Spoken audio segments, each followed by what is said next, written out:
bado amechukua Radio Africa, ndiye sasa mwenyewe Nation Media Group.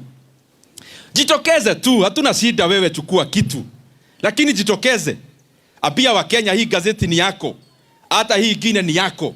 Ndio wa Kenya wakisoma gazeti wanajua ni handwriting yako, sio news wanasoma. Eleza wa Kenya umenunua hii TV na ile ingine, ndio wakiangalia jioni wasifikiria wanaona news, wajue ni wewe wanaangalia vile ulisema isomwe. Ukiria wa Kenya koheni yale ukweli. Sasa ya kutatanisha, tunaona maneno ya afya inaleta shida. Sasa mtu anaona sasa ati mambo ya public hospitals imeshida yeye.